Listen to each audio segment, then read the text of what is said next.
الحمد لله رب العالمين ولا عاقبة للمتقين ولا عدوان إلا على الظالمين والصلاة والسلام على أشرف الأنبياء والمرسلين محمد وعلى آله الطيبين الطاهرين وعلى صحابته الغر المهجلين وعلى من تبعهم بإحسان إلى يوم الدين. أما بعد، فعن أبي هريرة رضي الله تعالى عنه قال رسول الله صلى الله عليه وسلم: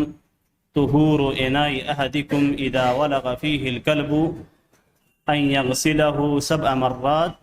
أولاهن بالتراب. أخرجه مسلم. وفي لفظ فليرقه،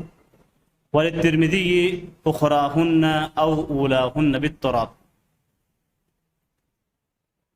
حاضرین کرام، آج کی جو حدیث ہے یہ حدیث سے اگر کسی برتن کے اندر کتا منہ ڈال دے تو ایسی صورت میں اس برتن کی پاکی کا کیا حکم ہوگا، اس سے متعلق یہ حدیث ہے. یہ حدیث حضرت ابی ہریرہ رضی اللہ تعالیٰ عنہ سے مروی ہے. وہ کہتے ہیں کہ رسول اللہ صلی اللہ علیہ وسلم نے فرمایا کہ تم میں سے کسی کے برتن کی پاکی جب اس کے اندر کتا منہ ڈال دے تو پاکی یہ ہے کہ اسے 7 بار دھلے، اور ان میں سے پہلا مٹی سے ہونا چاہیے. یہ الفاظ امام مسلم کے صحیح کے ہیں، اور امام مسلم کے ہی الفاظ میں فلیرق ہو تو برتن میں جو کھانا ہو یا پانی ہو اسے بہا دے اور اس کے بعد دھلے. امام ترمذی کے یہاں ہے کہ آخری یا پہلا مٹی سے ہونا چاہیے. آتے ہیں، سب سے پہلے دیکھتے ہیں اس حدیث کے راوی سے متعلق. اس حدیث کے راوی حضرت ابو ہریرہ رضی اللہ تعالیٰ عنہ، اور اگر دیکھا جائے تو ان کی جو فضیلتیں ہیں وہ بہت زیادہ ہیں، لیکن ان کے اوپر جو نقد کیا گیا ہے وہ بھی بہت زیادہ ہے. حضرت ابو ہریرہ رضی اللہ تعالیٰ عنہ پہ جو نقد کیا گیا ہے وہ بھی بہت زیادہ ہے، اور کسی صحابی پہ نقد کرنے والا یا تو قرآن پہ نقد کرنے والا ہوتا ہے یا پھر احادیث پہ نقد کرنے والا ہوتا ہے. کسی بھی نقد کرنے والا کا مقصد یہ نہیں ہوتا کہ صرف صحابی پہ نقد کرے، اس پہ تنقید کرے اور اس کے بعد معاملہ ختم ہو جائے،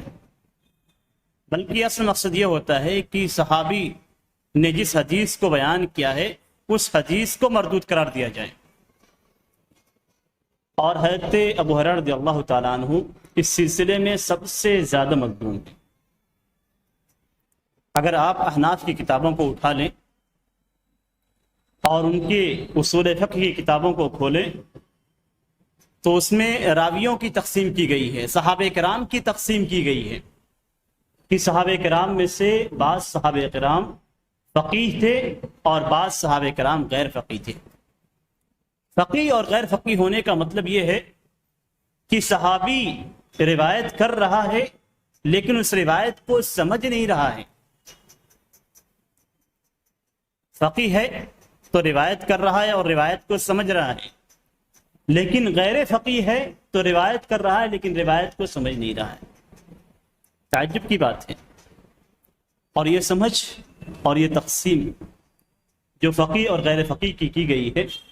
یہ صرف اس بنیاد پہ کہ حضرت ابو ہریرہ رضی اللہ تعالیٰ عنہ کی روایتیں بہت زیادہ ہیں،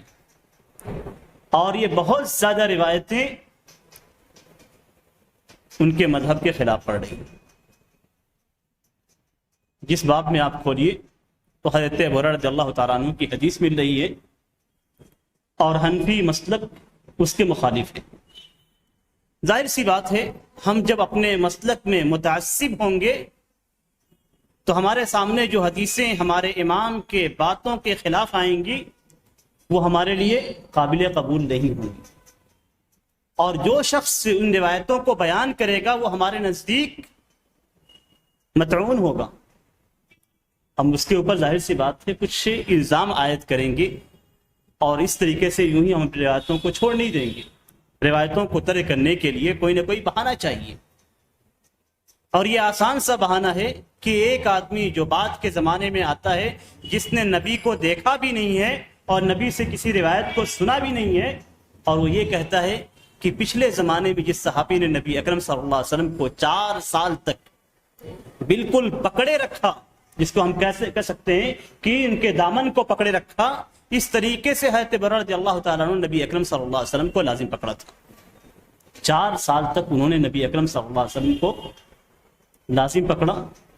لیکن نبی اکرم صلی اللہ علیہ وسلم کی تربیت کا اثر ان پہ نہیں ہوا. یہی کہنا چاہ رہے ہیں کہ 4 سال تک نبی اکرم صلی اللہ علیہ وسلم نے انہیں تربیت دی، اصحاب صفہ میں انہیں شامل کیا، ہمیشہ نبی اکرم صلی اللہ علیہ وسلم کے ساتھ رہے، لیکن نتیجہ کیا تھا کہ ان کو فقہ نہیں مل سکی، احادیث کو سمجھ نہیں سکے، اسی لیے ان کو غیر فقیہ قرار دیا جاتا ہے. واضح طور پہ اصول سرخسی کھول لیجئے، اس کے علاوہ جتنے بھی احناف کی کتابیں ہیں اصول فقہ کی آپ کھول لیجئے، اس میں تقسیم آپ پائیں گے، صحابہ کرام کی تقسیم پائیں گے آپ کہ صحابہ کرام میں کچھ فقیہ ہیں اور کچھ غیر فقیہ ہیں. اور غیر فقیہ میں کن کو شامل کیا جاتا ہے؟ سب سے پہلا نام حضرت ابو ہریرہ رضی اللہ تعالیٰ عنہ کا لیا جاتا ہے، اس کے بعد حضرت انس بن مالک اور ان جیسے دوسرے افراد. تعجب کی بات ہے، انس بن مالک رضی اللہ تعالیٰ عنہ نبی اکرم صلی اللہ علیہ وسلم کی خدمت کی 10 سال تک وہ مامور تھے، خدمت کرتے رہے، خادم رہے، اور اس کے باوجود ان کے اندر سمجھ پیدا نہیں ہوئی. کیوں؟ اس لیے کہ ان کی روایتیں آپ کے مذہب کے خلاف پڑ رہی ہیں. صرف اس وجہ سے ایک صحابی کو آپ غیر فقیہ قرار دیں گے کیونکہ ان کی روایتیں آپ کے مذہب کے خلاف پڑ رہی ہیں. اور تعجب کی بات ہے اسی مسئلے کے اندر جو ہمارے سامنے ہے،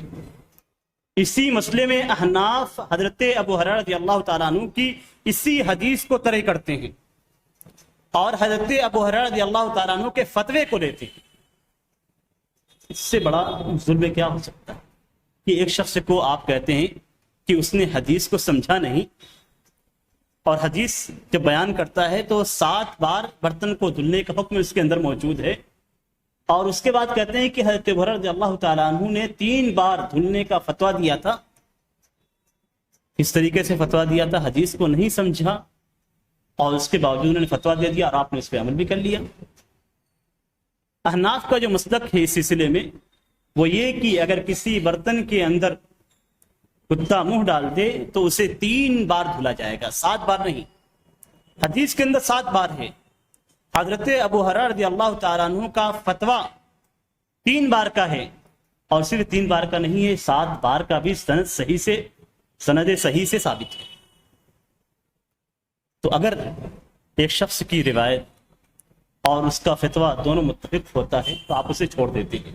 اس لیے کہ وہ غیر فقیہ ہے، لیکن اس کا فتویٰ حدیث کے خلاف ہوتا ہے تو اس کو آپ لے لیتے ہیں اس لیے کہ وہ غیر فقیہ ہے. تعجب کی بات ہے، جس کو آپ غیر فقیہ کہہ رہے ہیں اسی کے فتوے کو آپ لے رہے ہیں، اور وہی شخص اس روایت کو اس حدیث کو روایت کر رہا ہے. یعنی لینے کا نہ کوئی معیار ہے، چھوڑنے کا نہ کوئی معیار. حقیقی معیار کیا ہے کہ ہمارے امام صاحب نے ایک بات کہہ دی، اب اس سے ہم آگے اور پیچھے نہیں ہو سکتے ہیں، اس سے ہم آگے بھی نہیں ہوں گے پیچھے بھی نہیں ہوں گے. 3 بار اگر انہوں نے کہہ دیا تو ہم 7 بار کی حدیث کو چھوڑ دیں گے، 7 بار کے فتوے کو بھی چھوڑ دیں گے، اور ضرورت پڑی تو ہم اب حضرت ابو ہریرہ رضی اللہ تعالیٰ عنہ کو غیر فقیہ قرار کر دے کر ان کی روایتوں کو چھوڑ دیں گے، اور ضرورت پڑی تو حضرت ابو ہریرہ رضی اللہ تعالیٰ عنہ کی روایت کو بھی ہم استعمال کریں گے. استعمال کریں گے، لیں گے نہیں، اس لیے کہ غیر فقیہ ہیں، انہوں نے حدیث کو سمجھا ہی نہیں ہے. جب حدیث کو سمجھا ہی نہیں تو اس صورت میں ان کی روایت کیسے قابل قبول ہو؟ یہاں پہ مقصد یہ نہیں ہے، مقصد یہ ہے کہ نبی اکرم صلی اللہ علیہ وسلم کی احادیث کو رد کر دیا جائے. مسلمانوں کے علاوہ غیر مسلموں میں حدیث کے جاننے والے ایسے علماء پیدا ہوئے جن کا مقصد یہ ہوتا تھا کہ حدیث پہ تنقید کی جائے. مستشرقین کے نام سے معروف ہیں. قرآن اور حدیث کو پڑھتے تھے اور گہرائی کے ساتھ مطالعہ کرتے تھے، لیکن ان کا مقصد صرف یہ ہوتا تھا کہ قرآن و حدیث کے اندر کوئی عیب تلاش کیا جائے اور اس کے ذریعے سے قرآن کی آیتوں کو اور حدیث کو رد کیا جائے. اور یہ اس طرح کے جو شبہات ہم مسلمانوں کے اندر آئے ہوئے ہیں یہ مستشرقین کے اندر موجود ہیں. حضرت ابو ہریرہ رضی اللہ تعالیٰ عنہ کی جو شخصیت ہے وہ علم حدیث کے لیے بھوکے رہتے تھے، یہاں تک کہ دیکھنے والا یہ سمجھتا تھا کہ یہ پاگل ہے. بھوک اس قدر سوار ہوتی تھی ان کے اوپر کہ دیکھنے والا یہ سمجھتا تھا کہ یہ پاگل ہے، لیکن انہوں نے نبی اکرم صلی اللہ علیہ وسلم کو نہیں چھوڑا. نبی اکرم صلی اللہ علیہ وسلم نے انہیں علم عطا کیا. نبی اکرم صلی اللہ علیہ وسلم نے انہیں اپنے ساتھ رکھا،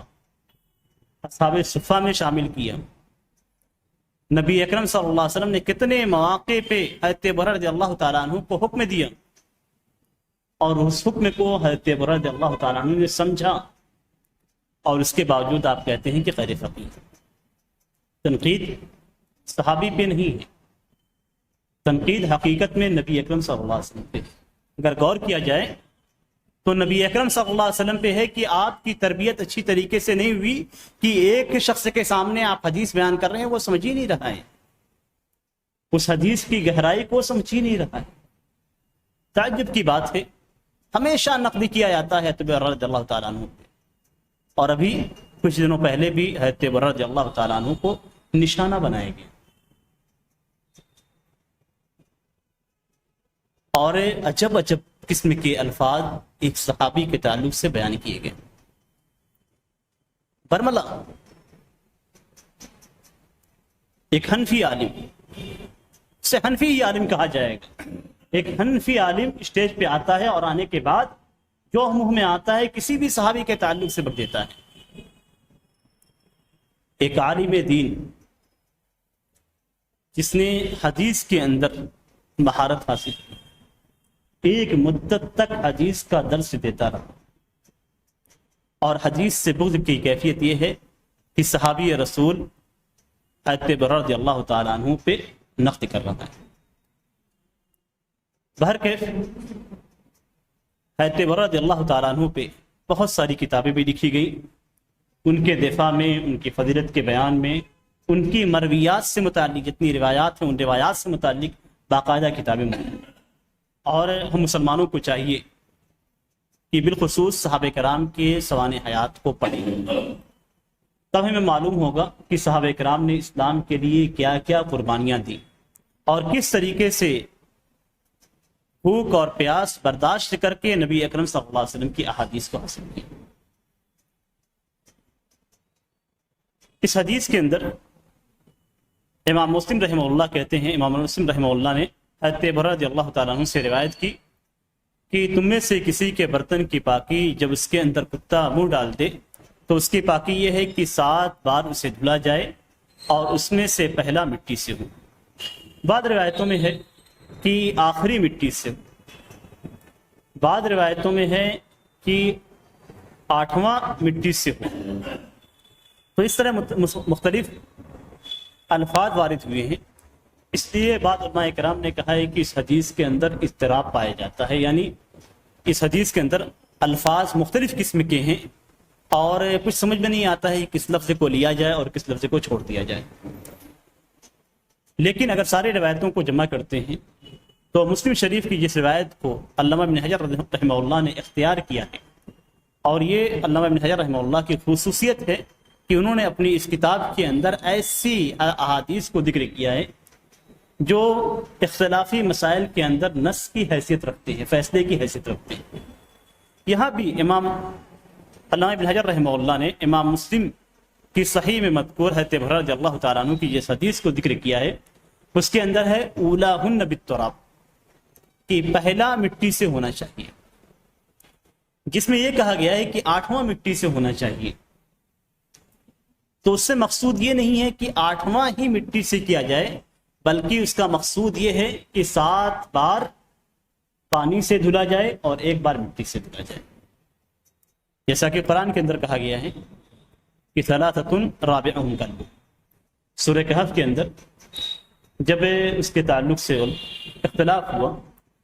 کہ کتنی تعداد تھی ان کی، تو بعض لوگوں نے کہا کہ 3 تھی اور چوتھا ان کا کتا تھا۔ تو چوتھا ہونے کا مطلب یہ نہیں ہوتا ہے کہ وہ آخری کتا تھا، بلکہ 3 افراد اور چوتھا کتا تھا، یعنی ٹوٹل 4 افراد تھی۔ تو ایسے ہی بعض روایات میں جس میں ذکر کیا گیا ہے کہ 8ویں بار مٹی سے دھلا جائے، اس کا مقصود یہ نہیں ہے کہ 8واں مٹی سے ہونا چاہیے، بلکہ مقصود یہ ہے کہ 7 بار پانی سے ہونا چاہیے اور ایک بار مٹی سے ہونا چاہیے، اس طریقے سے 8واں مٹی سے ہو جائے گا۔ ترمذی کی جس روایت کے اندر کہا گیا اخراہن او اولاہن بالتراب، یہاں پہ علامہ ابن حجر رحمہ اللہ نے ذکر کیا ہے کہ پہلا یا آخری مٹی سے ہونا چاہیے۔ بعض روایات کے اندر صراحت ہے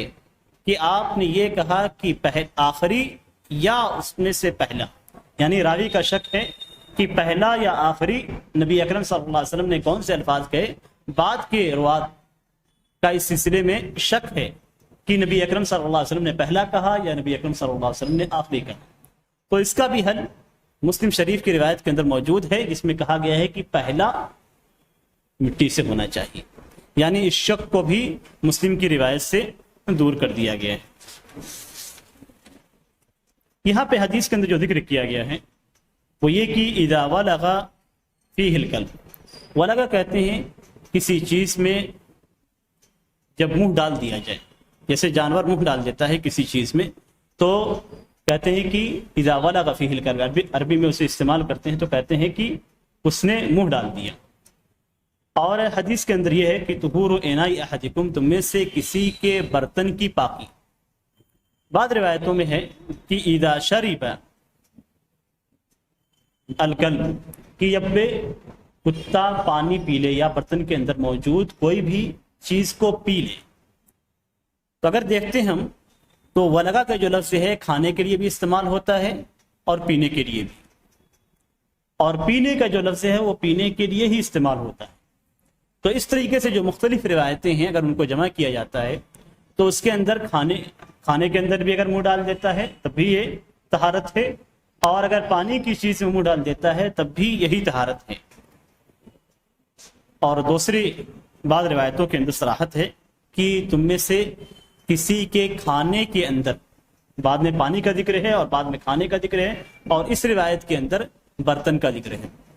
یہ بھی علامہ ابن حجر رحمہ اللہ کی خصوصیت ہے کہ وہ ان روایات کو لیتے ہیں جن کے اندر شامل معنی پایا جاتا ہے، یعنی کسی کے برتن میں اگر منہ ڈال دیتا ہے تو اس برتن میں یا تو پانی پینے کی چیز ہوگی یا کھانے کی چیز ہوگی۔ تو انہوں نے بقیہ دونوں روایتوں کو چھوڑ کر اس روایت کو اس لیے اختیار کیا کہ یہ روایت شامل ہے، اور چاہے کتا اس میں سے پی لے یا کھا لے، دونوں صورتوں کو یہ شامل ہے۔ اس حدیث کے اندر، اس حدیث سے ہمیں جو دلیل ملتی ہے وہ اس بات کی دلیل ملتی ہے کہ کتا ناپاک ہے، کتا ناپاک ہے، اس لیے کہ نبی اکرم صلی اللہ علیہ وسلم کی حدیث ہے طہور اناء احدکم، تم میں سے کسی کے برتن کی پاکی۔ پاکی ہونے کا مطلب یہ ہوا کہ وہ برتن ناپاک ہو گیا تب اس کو پاک کیا جائے گا، اور جب کتا کسی چیز میں منہ ڈال دیتا ہے تو اس کا مطلب یہ کہ اس نے اس میں نجاست چھوڑ دی ہے، اور جب نجاست چھوڑی ہے تو اس صورت میں آپ کو اس برتن کو پاک کرنا ہے۔ تو گویا کتے کے منہ کے اندر نجاست ہوتی ہے، اور یہ معاملہ صرف منہ کے اندر نہیں ہے بلکہ کتے کے پورے بدن میں نجاست ہوتی ہے۔ کتا مکمل طور سے نجس ہے، اس لیے کہ بدن کے اندر سب سے بہتر حصہ چہرہ مانا جاتا ہے،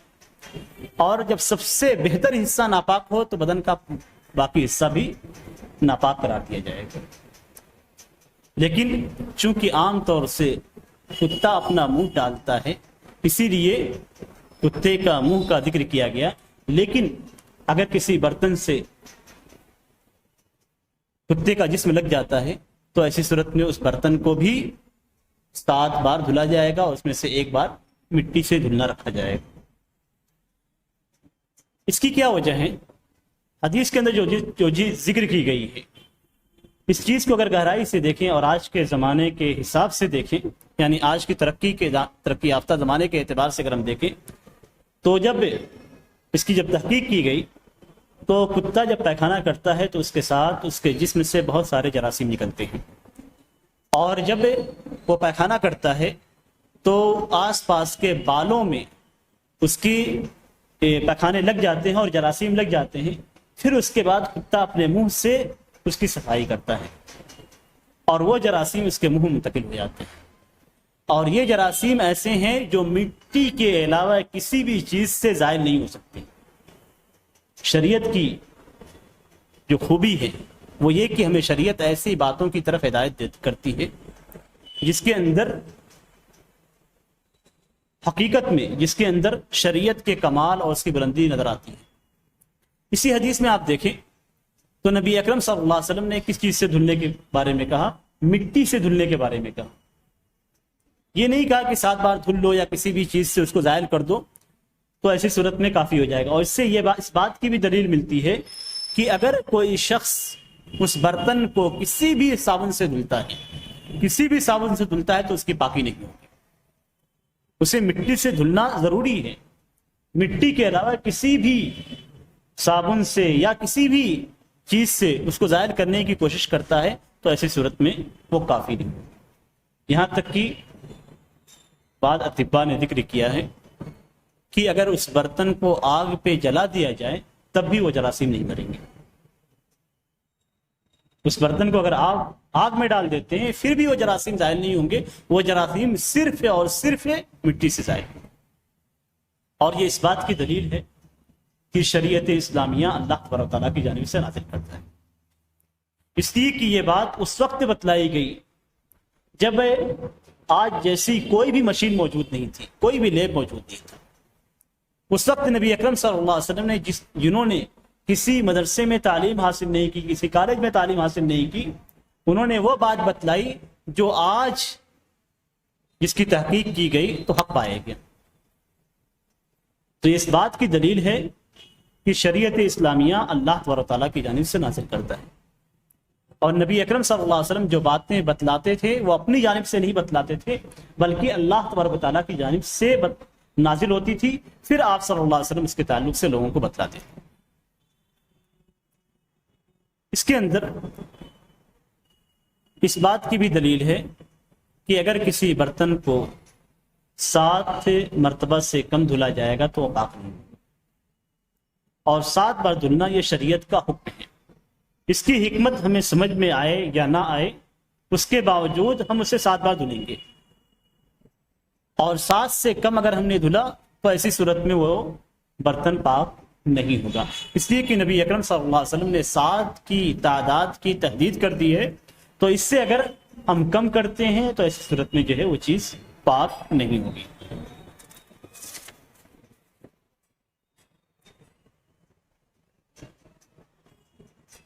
اس کے اندر جو چیز ذکر کی گئی ہے وہ ایک اور چیز ہے، وہ یہ کہ کتا اگر منہ ڈالتا ہے تو ایسی صورت میں 7 بار دھلنا، اور یہ حکم 7 بار دھلنے کا جو حکم ہے اور مٹی کے ساتھ دھلنے کا حکم ہے یہ صرف کتے کے ساتھ خاص ہے۔ اگر ہم یہ کہتے ہیں کہ کتے سے زیادہ نجس سور ہے تو سور کے اگر کسی برتن میں منہ ڈال دیتا ہے تو اسے بھی 7 بار دھلا جائے گا، تو یہ درست نہیں ہے کہ اگر اسے 7 بار نہ دھلا گیا تو پاک نہیں ہوگا، ایسا کہنا یا ایسا کرنا درست نہیں ہے، اس لیے کہ نبی اکرم صلی اللہ علیہ وسلم نے یہ حکم صرف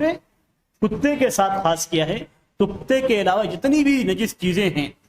اگر ان کا منہ یا بدن کا کوئی حصہ کسی برتن کے اندر پڑ جاتا ہے تو اسے صرف 1 بار دھلنا ہی کافی ہے، اس لیے کہ طہارت کا جو طریقہ جس نجاست کے تعلق سے جس طریقے سے بتلایا گیا ہے اسی طریقے سے ہم اسے انجام دیں گے تو ہم نے اس چیز کو شریعت کے مطابق پاک کیا۔ اگر ہم اس میں زیادتی کریں گے تو ہماری جانب سے غلو ہوگا، اور نبی اکرم صلی اللہ علیہ وسلم فرماتے ہیں ایاکم والغلو فی الدین، کہ لوگوں دین کے اندر غلو کرنے سے بچنا، فإنما أهلك من كان قبلكم الغلو فی الدین، اس لیے کہ پچھلی جو قومیں تھیں، سابقہ قومیں تھیں، ان کو جس چیز نے ہلاک کیا ہے وہ دین کے اندر غلو کرنا ہے۔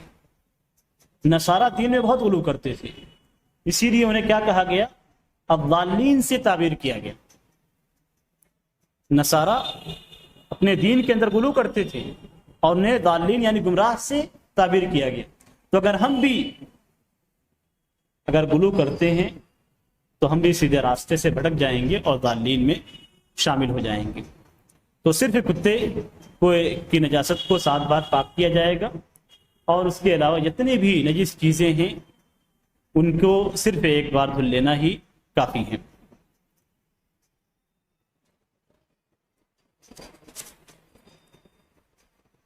یہاں پہ ایک چیز اور ذکر کی گئی ہے، اور وہ یہ کہ مٹی کے ساتھ پانی کو بھی استعمال کیا جائے گا۔ تو اگر کوئی شخص صرف پانی کو استعمال کرتا ہے، مٹی کو استعمال نہیں کرتا تو کافی نہیں ہے، اور اگر کوئی شخص صرف مٹی سے اسے دھلتا ہے، پانی سے نہیں دھلتا، تو ایسی صورت میں یہ کافی نہیں ہوگا۔ اور اس کے دھلنے کا جو بھی طریقہ ہو مٹی سے، چاہے تو پانی ڈالنے کے بعد یا مٹی میں پانی ملا کر اس کے بعد اس برتن میں لپیٹ دے، یا پھر خالی مٹی لے کر اسی سے اسے رگڑ دے، تو یہ دونوں چیزیں کافی ہو جائیں گی۔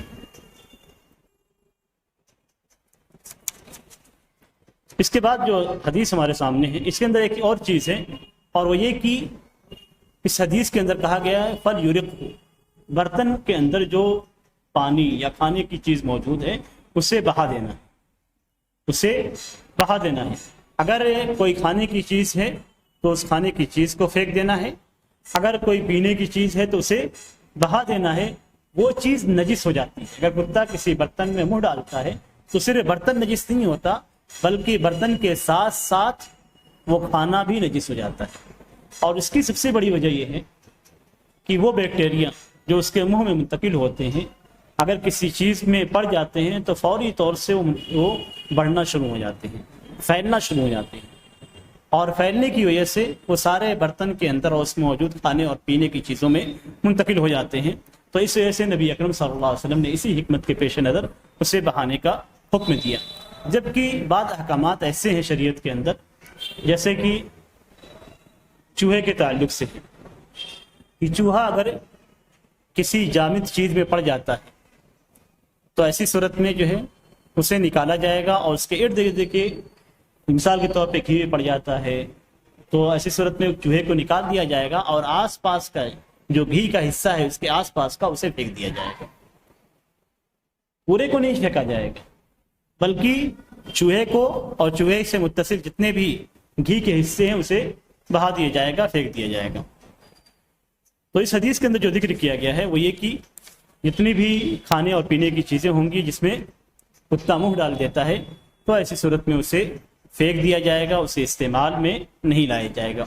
اور اس کی ایک وجہ اور بھی ہے کہ اگر اسے کھا لیا جاتا ہے تو وہ جراثیم پیٹ میں منتقل ہو جاتے ہیں، اور پیٹ میں منتقل ہونے کے بعد وہ جراثیم مزید بڑھنا شروع ہو جاتے ہیں، جس سے مختلف قسم کی بیماریاں بدن کے اندر پیدا ہوتی ہیں۔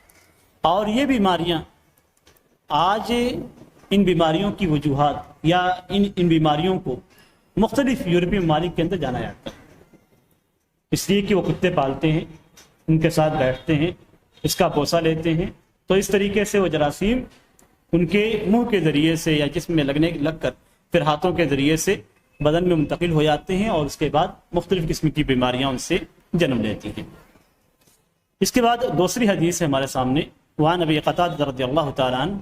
ان رسول اللہ صلی اللہ علیہ وسلم قال فی الحرہ انها لیست بنجس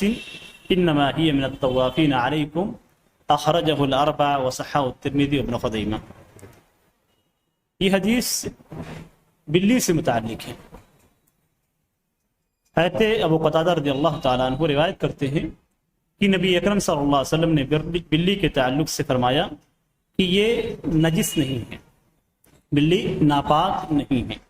یہ تمہارے اوپر چکر لگانے والوں میں سے ہے یا لگانے والیوں میں سے، جیسا کہ بات روایات کے اندر ہے۔ اور اس حدیث کی ایک وجہ ہے جو امام ابو داؤد رحمہ اللہ نے جب اسے ذکر کیا تو اس میں ذکر کیا کہ کبشہ بنت کعب بن مالک یہ عبداللہ بن ابی قتادہ کے تحت تھی، یعنی حضرت ابو قتادہ کی بہو تھی۔ کہتے ہیں کہ وہ کہتی ہیں کہ حضرت ابو قتادہ داخل ہوئے تو میں نے ان کے لیے وضو کا پانی اڑیل دیا، یعنی برتن میں رکھ دیا، تو ایک بلی آ کر برتن سے پانی پینے لگی۔ جب برتن سے پانی پینے لگی تو انہوں نے برتن کو تھوڑا سا ترچھا کر دیا تاکہ وہ اس سے پانی پی لے۔ حضرت کبشہ کہتی ہیں کہ میں دیکھ رہی تھی، کھڑی ہو کر میں دیکھ رہی تھی، تو جب انہوں نے دیکھا کہ میں دیکھ رہی ہوں تو کہا کہ کیا تم تعجب کر رہی ہو کہ میں ایک بلی کو پانی پلا رہا ہوں؟ تو انہوں نے کہا کہ ہاں، یعنی وضو کا پانی ہے اور ایک بلی اسے جھوٹا کر رہی ہے، یہ انہوں نے بڑے تعجب سے دیکھا۔ تو اس کے بعد حضرت ابو قتادہ رضی اللہ تعالیٰ عنہ کہتے ہیں کہ رسول اللہ صلی اللہ علیہ وسلم نے فرمایا کہ یہ نجس نہیں ہے، یہ ناپاک نہیں ہے، اور بقیہ حدیث کو انہوں نے ذکر کیا۔ اس حدیث کے بعد طرق کے اندر جو ذکر ہوتا ہے وہ یہ کہ انما ہی من الطوافین علیکم او الطوافات، یہ تمہارے اوپر چکر لگانے والیوں میں سے ہے یا چکر لگانے والوں میں سے۔ تو اس سے یہ دلیل ملتی ہے کہ بلی اور بلہ دونوں کا حکم ایک ہی ہے، بلی چاہے مذکر ہو یا مؤنث ہو، دونوں کا حکم ایک ہی ہے۔ اور اس کے اندر جو حدیث کے اندر کہا گیا انہا لیست بنجس، کہ یہ نجس نہیں ہے۔ نجس اور نجس دو لفظ، نجس کہتے ہیں اس چیز کو جو بذات خود نجاست ہو، جیسے پیشاب ہے، پیخانہ ہے، کتا ہے مثال کے طور پہ، تو یہ نجس ہے، یعنی جو عین نجاست ہے اسے نجس سے تعبیر کیا جاتا ہے۔ قرآن کریم کے اندر کہا گیا انما المشرکون نجس، کہ مشرکین ناپاک ہیں، یعنی وہ عین نجاست کے اعتقادی اعتبار سے، عقیدے کے اعتبار سے وہ عین نجاست ہے۔ جس طریقے سے پیشاب اور پیخانہ یہ عین نجاست ہے، اسی طریقے سے مشرکین کے تعلق سے کہا گیا ہے کہ وہ نجس ہے۔ لیکن اگر نجس کہا جاتا ہے تو نجس جیسے جس سے کپڑے میں پیشاب لگ گئی تو کپڑا نجس ہے اور پیشاب نجس ہے، یہ دو فرق ہیں نجس اور نجس کے لفظ میں۔ یہاں پہ جو ذکر کیا گیا ہے وہ یہ کہ انہا لیست بنجس، یہ ناپاک نہیں، یعنی یہ بذات خود ناپاک نہیں ہے۔ اس کا یہ مطلب ہوتا ہے کہ اگر بلی کہیں سے ناپاکی لے کر آتی ہے تو وہ نجس ہے، اسے پاک کیا جائے گا۔ جیسے مثال کے طور پہ اگر بلی کے منہ میں نجاست لگی ہوئی ہے اور وہ کسی برتن میں منہ ڈال دیتی ہے تو برتن کا جو پانی ہوگا وہ ناپاک ہو جائے گا، برتن کے اندر جو کھانا ہوگا وہ ناپاک ہو جائے گا۔ لیکن اگر بلی بذات خود آتی ہے، اس کے اوپر کوئی نجاست نہیں ہے، اور وہ کسی برتن سے پانی پی لیتی ہے یا کھانا کھا لیتی ہے، تو ایسی صورت میں چونکہ وہ ناپاک نہیں ہے اس لیے اس کا جوٹا بھی ناپاک نہیں ہوگا۔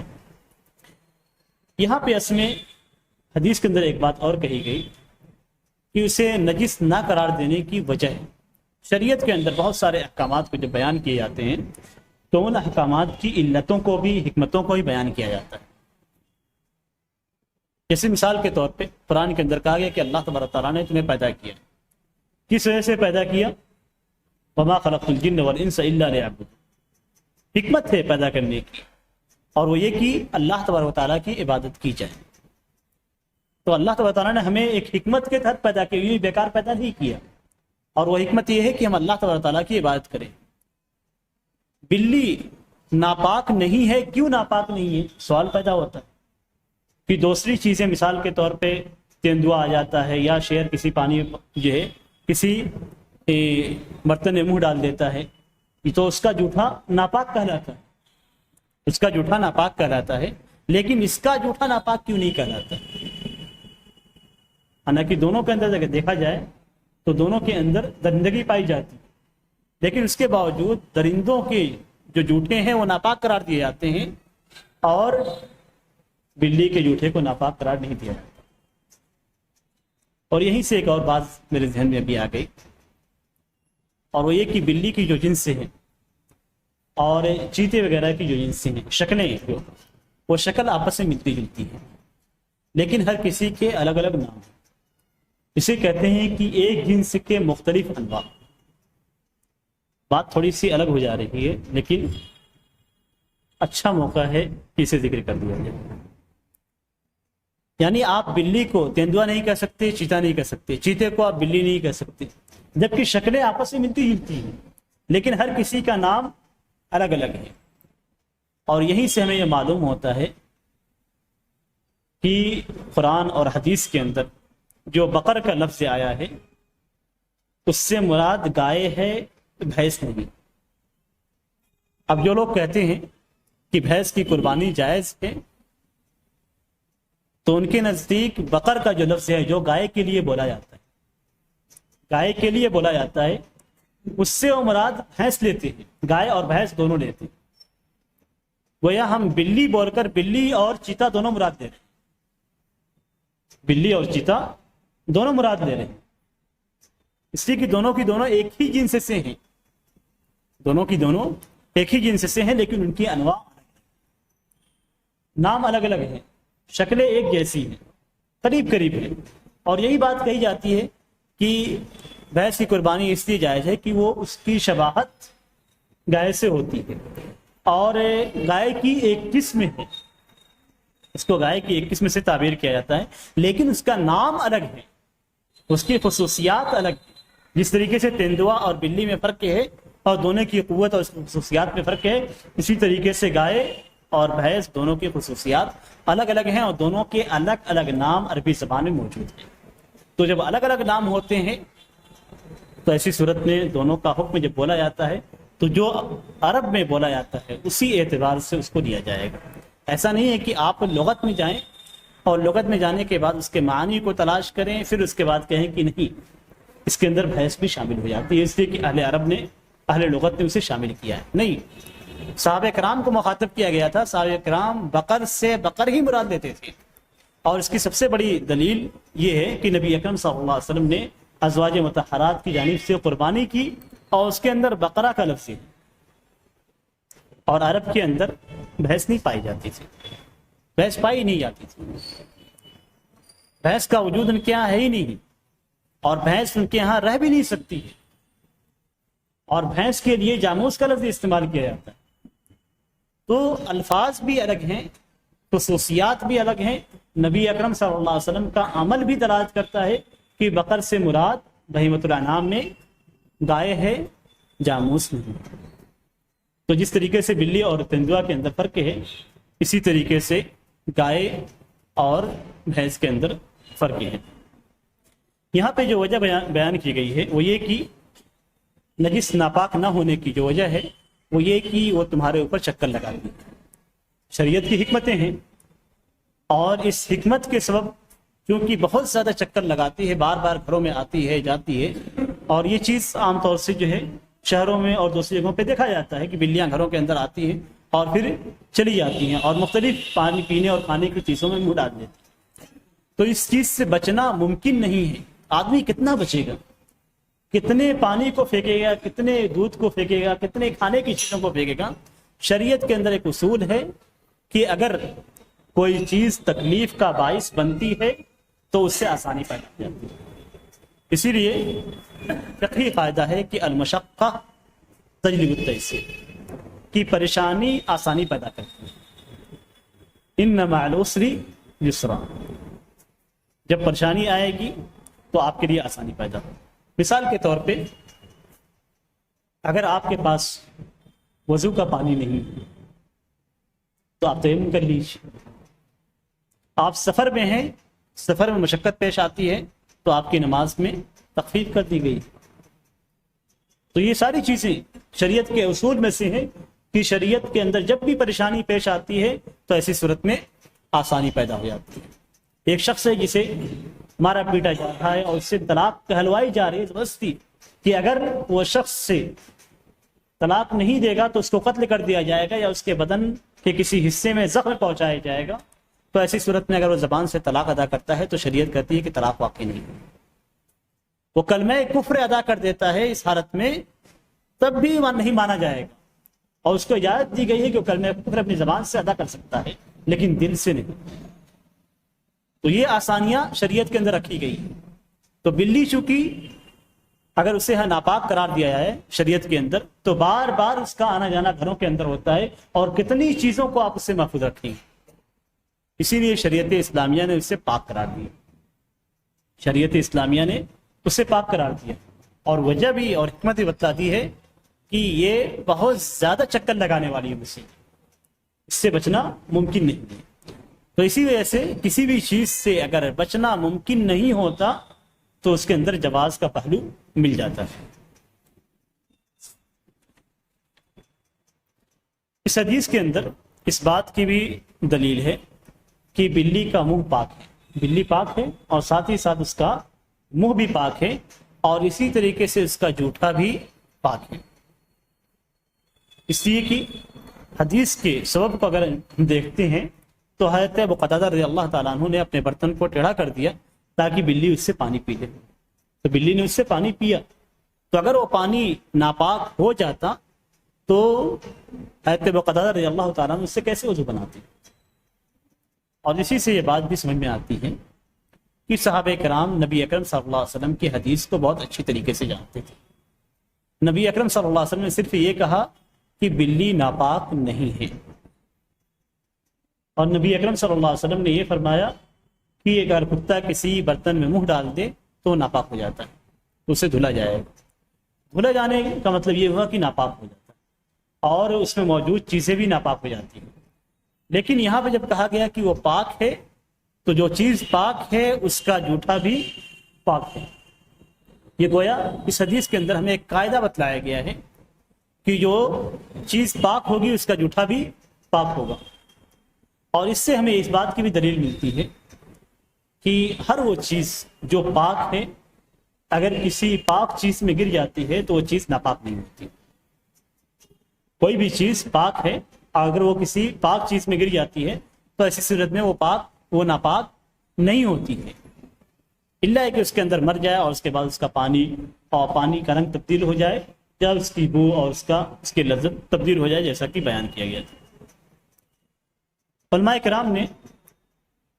بلی کے ساتھ ساتھ دوسری چیزوں کو بھی اسی حکم میں ذکر کیا ہے، اور علت کیا ہے کہ انہا من الطوافین علیکم، کہ ایک اصل سے تمہارے اوپر چکر لگانے والی۔ دوسری جو چیزیں شامل کی گئی ہیں اس میں گدھا ہے، خچر ہے، یہ دو چیزیں ایسی ہیں جن کا کھانا حلال نہیں، لیکن جس کو بکثرت پچھلے زمانوں میں استعمال کیا جاتا تھا۔ شاید ہی کوئی شخص ہوتا تھا جس کے پاس گدھا یا خچر موجود نہ ہو۔ گھوڑے کے ساتھ ساتھ گدھا اور خچر کو استعمال کیا جاتا تھا، اس پہ سواری کی جاتی تھی، پھر سامان لادا جاتا تھا۔ آج بھی سامان کو ایک جگہ سے دوسری جگہ منتقل کرنے کے لیے اس کا استعمال کیا جاتا ہے۔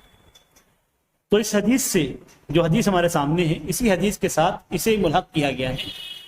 کہ اگر گدھا کسی چیز میں منہ ڈال دیتا ہے یا اس کا پسینہ، اسی طریقے سے خچر، تو وہ چیز ناپاک نہیں ہے۔ نبی اکرم صلی اللہ علیہ وسلم نے خود گدھے اور خچر پہ سواری کی، اور جو شخص گدھے اور خچر پہ سواری کرے گا وہ اس کے پسینے سے محفوظ نہیں رہے گا۔ ایسا ممکن نہیں ہے کہ آپ خچر پہ بیٹھیں اور اس کے پسینے سے محفوظ رہیں، گدھے پہ بیٹھیں اور اس کے پسینے سے محفوظ رہیں۔ آپ کو چڑھتے اترتے کہیں نہ کہیں آپ کے بدن میں یا آپ کے کپڑے میں اس کا پسینہ لگ جائے گا، اور چونکہ یہ چیز ایسی ہے جس سے بچنا ممکن نہیں ہے، تو جس طریقے سے بلی سے بچنا اور اس کے جوتے سے بچنا ممکن نہیں ہے، اسی طریقے سے ان دو چیزوں سے بھی بچنا ممکن نہیں ہے، اس لیے ان کے پسینے اور ان کے جوتے پاک ہیں۔ اس حدیث کے اندر نبی اکرم صلی اللہ علیہ وسلم کا ایک اچھا پہلو ہمارے سامنے آتا ہے، اور وہ یہ کہ نبی اکرم صلی اللہ علیہ وسلم صرف حکم نہیں بتلاتے تھے۔ صرف آپ صلی اللہ علیہ وسلم نے یہ نہیں کہا کہ بلی ناپاک نہیں، بلکہ جب آپ صلی اللہ علیہ وسلم کسی چیز کا حکم بتلاتے تھے تو اس کی حکمت بھی بتلاتے تھے،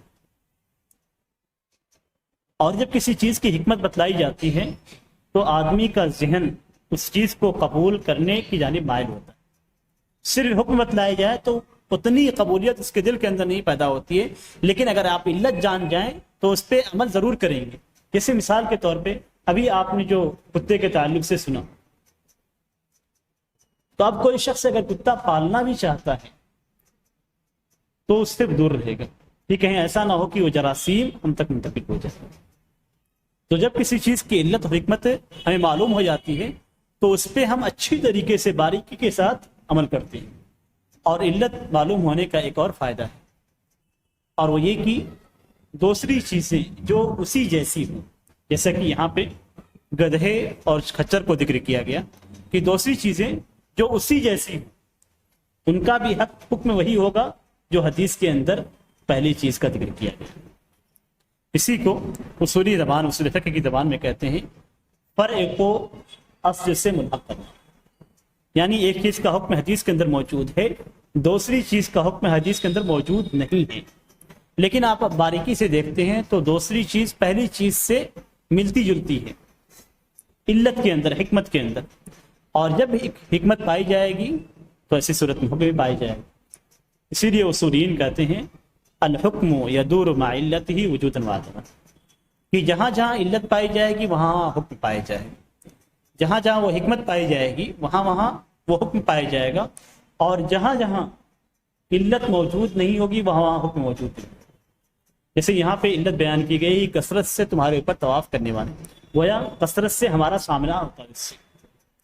تو وہ چیزیں جن کا کثرت سے ہمارے سامنے سامنا ہوتا ہے، ہمارا سامنا ان سے ہوتا ہے اور شریعت نے اس کا حکم بیان نہیں کیا ہے، تو ایسی صورت میں ہم اسے بلی کے ساتھ جوڑ دیں گے۔ جیسے مثال کے طور پہ گدھے کا اور خچر کا کہ پسینے کا اور اسی طریقے سے ان کے جوٹے کا حکم بیان نہیں کیا گیا، حدیث کے اندر اس کو ذکر نہیں کیا گیا، لیکن بلی کے تعلق سے ذکر کیا گیا۔ اب جب بلی کے تعلق سے ذکر کیا گیا، اس کی علت بیان کی گئی، تو یہی علت بیان ہی خچر اور گدھے کے اندر بھی پائی جاتی ہے کہ اس سے بچنا ممکن نہیں، اس سے بچنا ممکن نہیں ہے، اس لیے جو حکم بلی کا ہوگا وہی حکم ہے، اور جہاں پہ یہ علت نہیں پائی جائے گی وہاں پہ حکم نہیں پائے جائیں گے۔ تو یہاں پہ نبی اکرم صلی اللہ علیہ وسلم نے جس بات کو بیان کیا ہے اس بات سے بہت سارے مسائل مستنبط ہو جاتے ہیں۔ تیسری حدیث ہمارے سامنے ہے، اور وہ حضرت انس بن مالک رضی اللہ تعالیٰ عنہ کی حدیث ہے۔ عن انس بن مالک رضی اللہ تعالیٰ عنہ قال جاء اعرابی فبال في طائفة المسجد فزجره الناس فنهاهم النبي صلی اللہ علیہ وسلم فلما قضى بوله امر النبي صلی اللہ علیہ وسلم بذنوب من ماء فأحريق عليه متفق علیہ۔ اس حدیث کے اندر حضرت انس بن مالک رضی اللہ تعالیٰ عنہ کہتے ہیں کہ ایک دیہاتی آیا اور آنے کے بعد مسجد کے ایک کونے میں پیشاب کرنے لگا۔ صحابہ کرام نے جب اسے دیکھا تو ڈانٹا، نبی اکرم صلی اللہ علیہ وسلم نے صحابہ کرام کو منع کیا، اور جب اس نے اپنی پیشاب مکمل کر لی تو نبی اکرم صلی اللہ علیہ وسلم نے ایک بڑے ڈول کے تعلق سے حکم دیا، بالٹی یا ڈول آپ کہہ لیں، اس کے تعلق سے حکم دیا کہ اسے پانی لایا جائے اور اس کے پیشاب کے مقام پہ بہا دیا جائے۔ اس حدیث کو اگر ہم غور کرتے ہیں تو اس حدیث کے اندر نبی اکرم صلی اللہ علیہ وسلم کی وہ تعلیم ہے جو ہمارے ذہن میں نہیں آتی۔ ہم کسی شخص کو اگر اسی مسجد کے اندر پیشاب کرتے ہوئے دیکھ لیں تو اسے دوڑائیں گے، اور جہاں تک دوڑائیں گے وہاں تک اس کا پیشاب جائے گا۔ نبی اکرم صلی اللہ علیہ وسلم نے اسی علت کے سبب صحابہ کرام کو منع کیا۔ جو کام وہ کر رہا تھا وہ کام غلط تھا، ایسا نہیں کہ وہ کام صحیح تھا اس لیے نبی اکرم صلی اللہ علیہ وسلم نے صحابہ کرام کو منع کیا، نہیں، بلکہ اس وجہ سے کہ یا تو وہ بندہ اسی حالت میں بھاگے گا تو اس کا پیشاب مسجد کے مختلف حصوں میں منتشر ہو جائے گا، یا پھر وہ اپنے کپڑے کو گرائے گا تو ایسی صورت میں پیشاب اس کے کپڑوں میں لگ جائے گا۔ تو یہ دونوں علتیں ایسی ہیں جس میں ناپاکی حد سے زیادہ ہو جائے گی، اپنے مقام سے زیادہ ہو جائے گی، اسی لیے نبی اکرم صلی اللہ علیہ وسلم نے صحابہ کرام کو منع کیا کہ اسے اپنی پیشاب پوری کرنے لگا۔ جب اس نے پیشاب کر لیا تو صحابہ کرام کو حکم دیا کہ اس کے مقام پہ لے جا کر ایک ڈول پانی گرا دیا جائے۔ نبی اکرم صلی اللہ علیہ وسلم کی تعلیم کتنی عمدہ ہے، اگر اسی تعلیم کو اگر ہم لے لیں اور اس پہ عمل کریں تو کتنی چیزیں ہیں جس کی اصلاح ہو جائیں گی۔ یہاں پہ صحابہ کرام اس حدیث کے اندر ایک چٹکلا بھی ہے، اور وہ چٹکلا یہ ہے کہ جب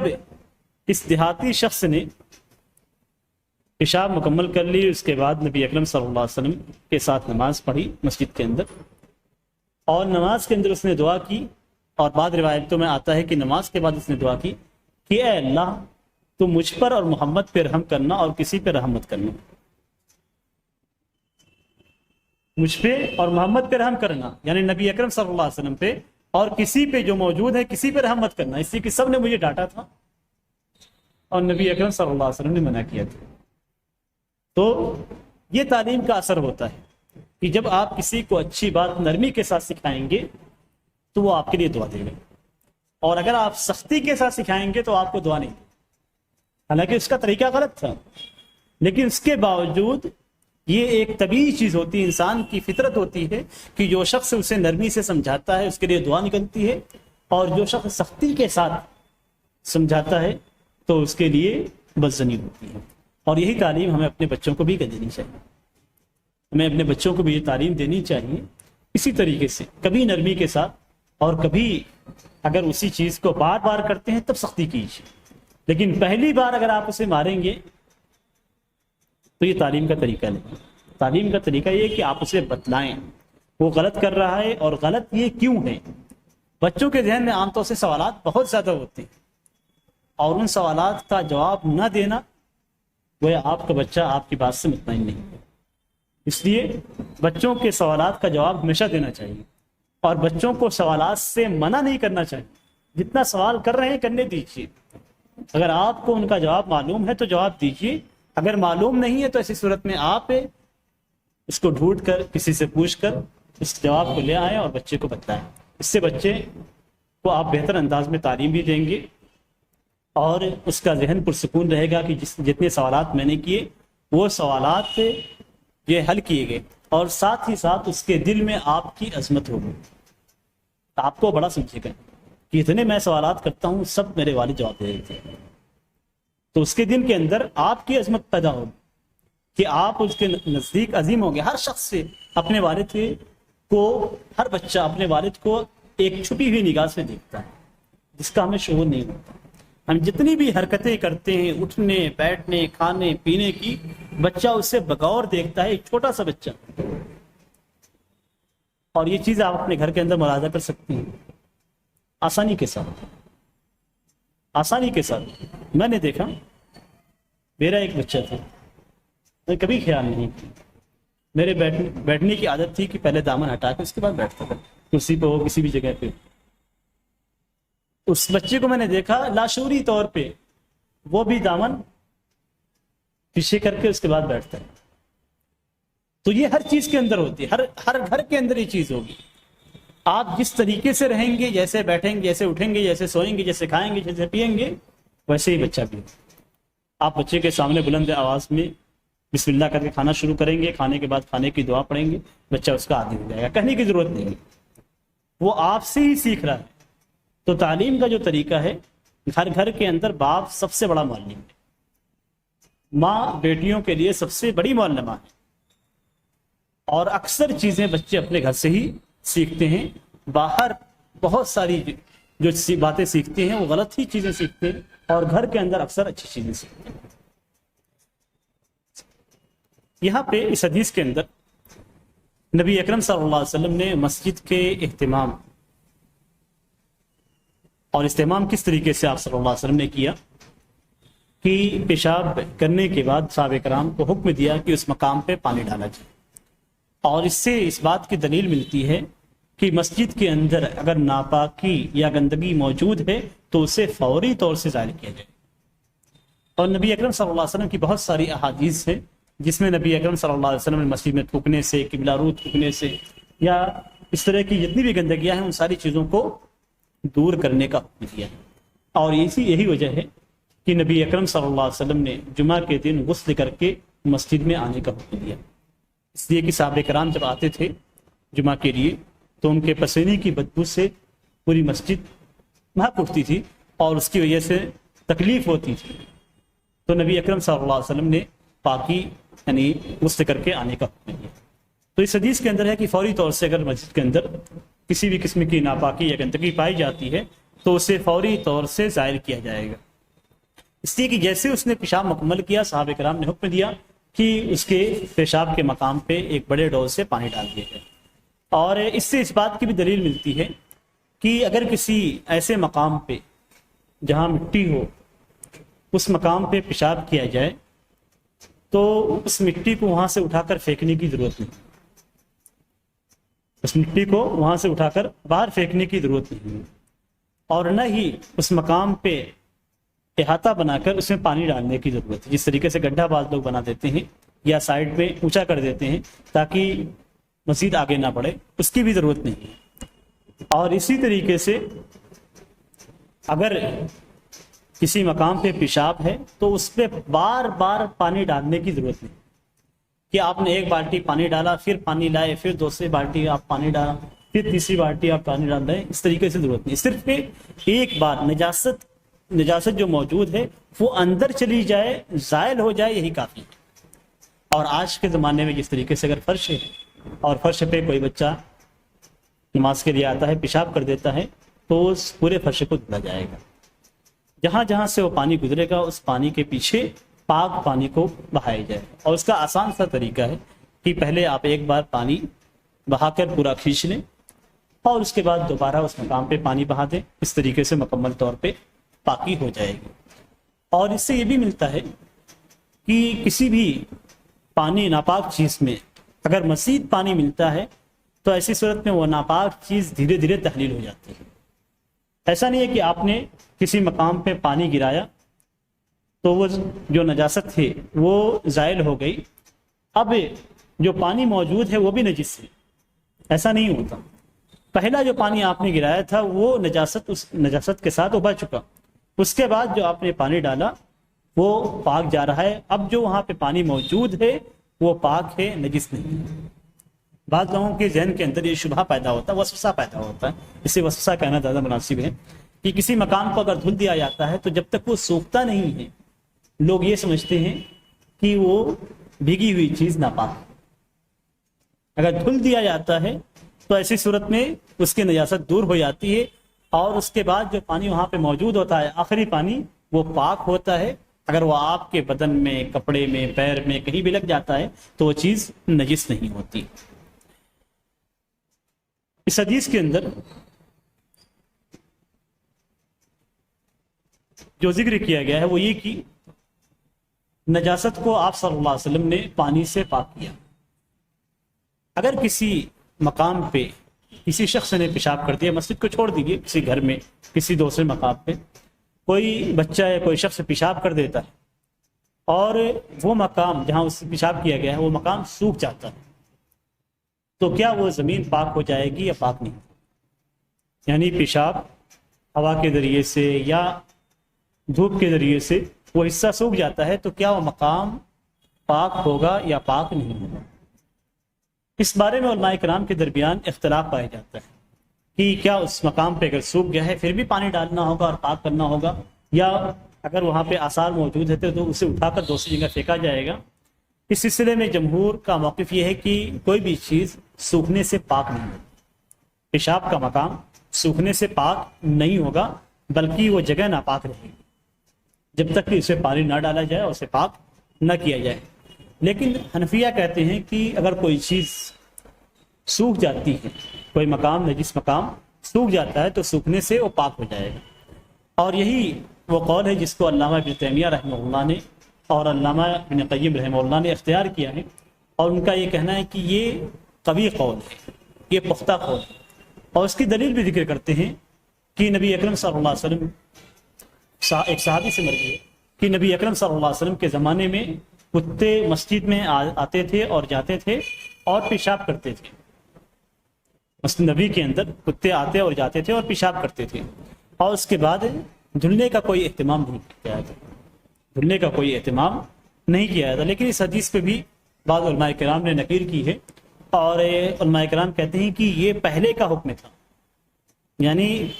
شروع ایام میں اس طریقے سے ہوتا تھا، پھر نبی اکرم صلی اللہ علیہ وسلم نے جب پاکی کے احکامات کو بیان کیا تو اس کے بعد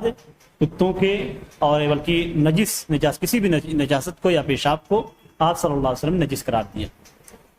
تو بہتر یہ ہے کہ اگر آثار موجود ہیں، پیشاب کے آثار موجود ہیں، اور یہ ہوتا ہے کہ اگر کوئی شخص کسی مقام پہ پیشاب کرتا ہے تو اتنا دائرہ بن جاتا ہے، جس مقام پہ وہ پیشاب کیا ہوتا ہے اتنا دائرہ ہو جاتا ہے،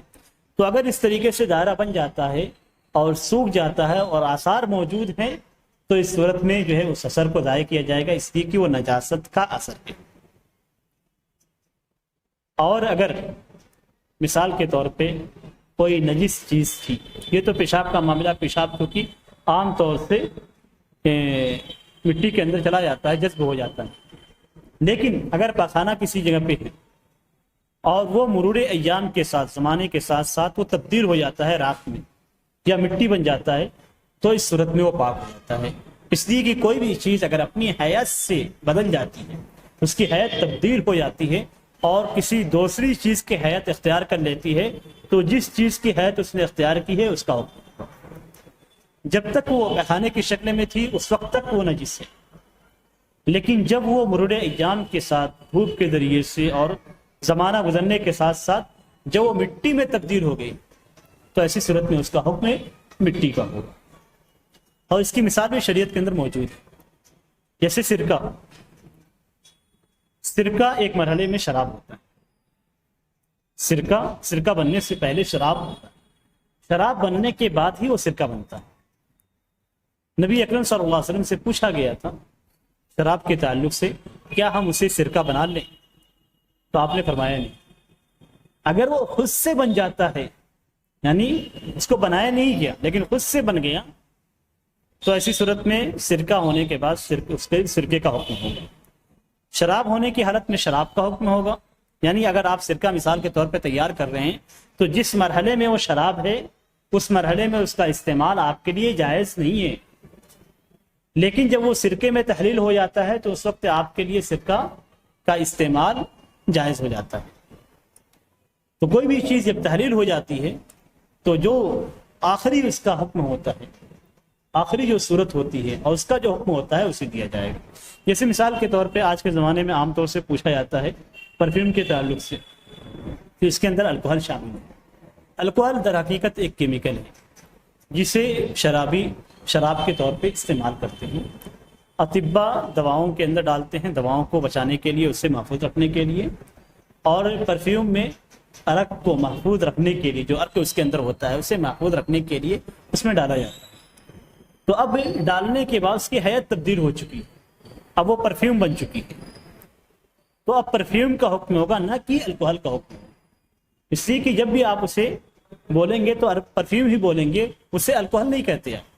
کسی بھی دکان پہ آپ جائیں گے کہیں گے مجھے پرفیوم چاہیے،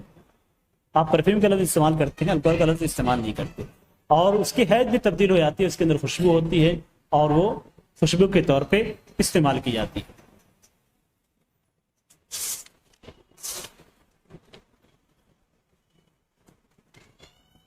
اس کے اندر ایک بات اور ہے، وہ یہ کہ کسی بھی جاہل آدمی کو جب تعلیم دی جائے گی تو اسے نرمی کے ساتھ تعلیم دی جائے گی، جیسا کہ شروع میں ذکر کیا گیا تھا۔ اور اس کے اندر ایک اور بات ہے، اور وہ یہ کہ اگر دو مفسدت، دو ضرر والی چیزیں اکٹھا ہو جاتی ہیں تو ایسی صورت میں جس میں زیادہ ضرر ہے اسے چھوڑ دیا جائے گا اور جس میں کم ضرر ہے اسے لے لیا جائے گا۔ یہاں پہ اگر دیکھا جائے اس حدیث کے اندر، تو اس حدیث کے اندر مسجد میں پیشاب کرنا غلط کام ہے، اور آدمی کا اپنے پیشاب سے کھڑے ہو کر نکل جانا، یعنی اسے درمیان سے کاٹ دینا، اس کے اندر اس سے بڑی مفسدت پائی جاتی ہے۔ یعنی اگر کوئی شخص مسجد کے اندر اگر جاہل ہے، پیشاب کرتا ہے، تو اس کا پیشاب کرنا درست نہیں، شرعاً اس کا پیشاب کرنا درست نہیں، لیکن اگر ہم اسے اس پیشاب سے اٹھا دیتے ہیں اور آدھی پیشاب سے اڑ جاتا ہے تو ایسی صورت میں اسے جو جسمانی نقصان پہنچے گا وہ اس نقصان سے کہیں زیادہ ہے